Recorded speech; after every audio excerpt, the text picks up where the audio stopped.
So Genshin Impact, man, we have a lot to look forward to, not just for the coming months, but also for today. Now, for those of you unaware, Genshin Impact, or miHoYo in specific, have released patch 1.2 as of today. They introduced new weapons, they introduced new characters, they introduced a ton of new content, including the new Dragonspine region. And real quick, before we go any further, MRSSTIX is actually going to be streaming Genshin Impact over on our official Twitch channel at twitch.tv/MMObyte just a few hours after this video goes live. So if you guys want to come over and join her, then you're more than welcome to stop on over, add her as a friend, join her in game. We would be more than happy to have you. Since this is almost Christmas, we're actually going to be doing a huge giveaway on stream anyway. We're going to be giving away a ton of games, so make sure you come on over to our streams over the next couple days to participate. Now, they did go ahead and release, I think it was a couple weeks ago, a brand new trailer for patch 1.2. They went and showcased various new characters in that trailer.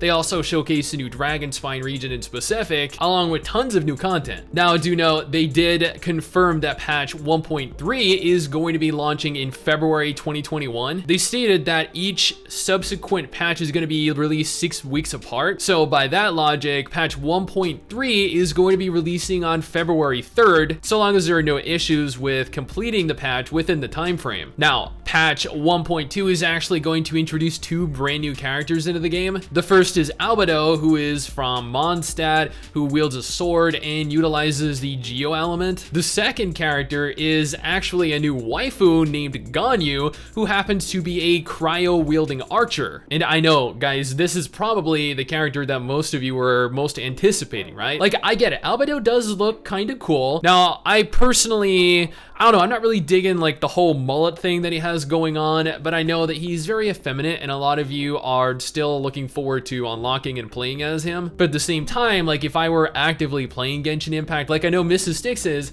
she plays this game every single day. Now, even she is anticipating Ganyu more than Albedo. But I mean, how could you not be anticipating her more? Like, look at her, she looks adorable. Now, this being said, Albedo is going to be available from the get-go here, whereas Ganyu is actually going to be delayed until the middle of January 2021. So for those of you that were anticipating using her at the beginning of this patch, you are unfortunately going to be a little bit disappointed, because while she is being delayed until the middle of January 2021 next year, that means she's going to be released much closer to the release of patch 1.3. Speaking of, the new Inazuma region is not going to be included in patch 1.2. Patch 1.2 is going to specifically include the frigid, snowy region of Dragonspine. I'm not sure actually if they confirmed whether or not Inazuma is coming in patch 1.3 or patch 1.4. I'm pretty sure it is not coming in patch 1.3, right? They outlined the updates, patch 1.1, patch 1.2, and patch 1.3 a while ago,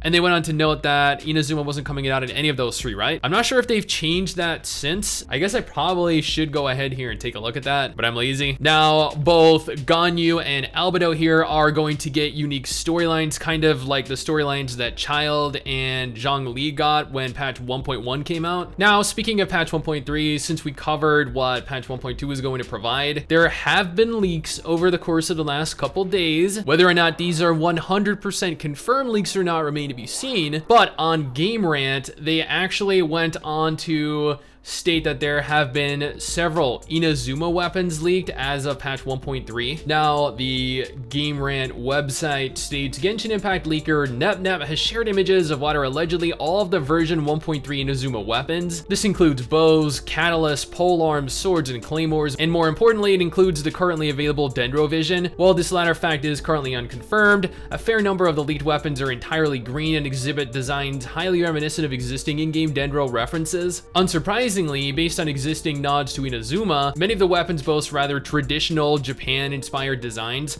and rely heavily on purple color schemes. There seem to be a Bakufu, Wild Sith, Narukami, Kunwu, and Morax set of weapons, along with several other unique varieties. And while this leak may still change as the game develops and or be an incomplete leak, it also seems to suggest a focus on swords, bows, and catalysts, and a slight pivot away from claymores and polearms. This is likely intentional given the current amount of featured claymore and polearm users like Zhongli, Beidou, Xinyan, and Changyun, not to mention the upcoming Shao. Many fans assumed that Wild Sith was a typo at first too, but it seems to be a new distinct collection of weapons considering that there's a Wild Sith catalyst. The existing Wild Sith is a catalyst, a Moonfall will be a unique bow featuring a gorgeous pearl-like design, while the Kunwu, another bow, looks like a weapon made of Zhongli's own geometric abilities. And that is pretty much everything relating to patch 1.2 and patch 1.3 that is currently known. I know that MRSSTIX is incredibly excited to get into patch 1.2, get into patch 1.3, finally reach Inazuma, because let's be honest here, as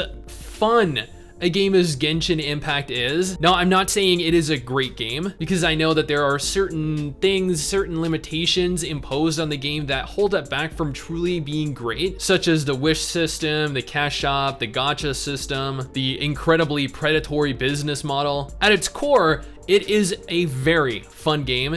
And at the end of the day, what is most important is the fact that the game is fun and doesn't actually require any kind of financial investment. Now, back on topic, I know that a lot of you guys find the game to be incredibly fun, and as such, you're all anticipating all of this new content too, but you guys are well aware that at this point in the game's life, you are essentially regrinding the same content over and over. And what's worse is you are continuously regrinding that content over and over in the same regions, because there is very little to actually explore that wasn't already provided in the base version of the game. Now, whether Inazuma comes out in patch 1.3 or patch 1.4 or later, the Dragonspine region is going to provide something new and exciting to explore. I know it's not technically going to hold players over, at least in terms of size, until the Inazuma region comes out. But at the same time, this is a great step in the right direction in terms of expanding the game world. I'm curious to see what other characters get introduced over the course of the next few months. And I'm curious to see what the Inazuma region looks like, because I'm a huge fan of Japanese-inspired locales. Like, some of my favorite areas in games are the Japanese-inspired areas. Again, MRSSTIX is going to be streaming this over on Twitch in just a few hours if you want to come on over and join her. Otherwise, that is pretty much everything I wanted to talk about today. Hopefully you guys are enjoying the game. I'll go ahead and cover this again, I don't know, in the next few weeks, maybe a little over a month, regarding patch 1.3, maybe patch 1.4 in the new regions. Until then, hopefully you guys are having fun. Hopefully you guys have gotten all the characters you wanted. Speaking of, who is your favorite character? Let me know down in the comments below and let's talk about it. Anyway guys, that is it for me. Thanks for watching. Hopefully you enjoyed the video. Don't forget to subscribe for more content like this, and I'll see you guys next time. Peace. Someday soon, I'm gonna make it. Yeah, all hard work's gonna be worth it.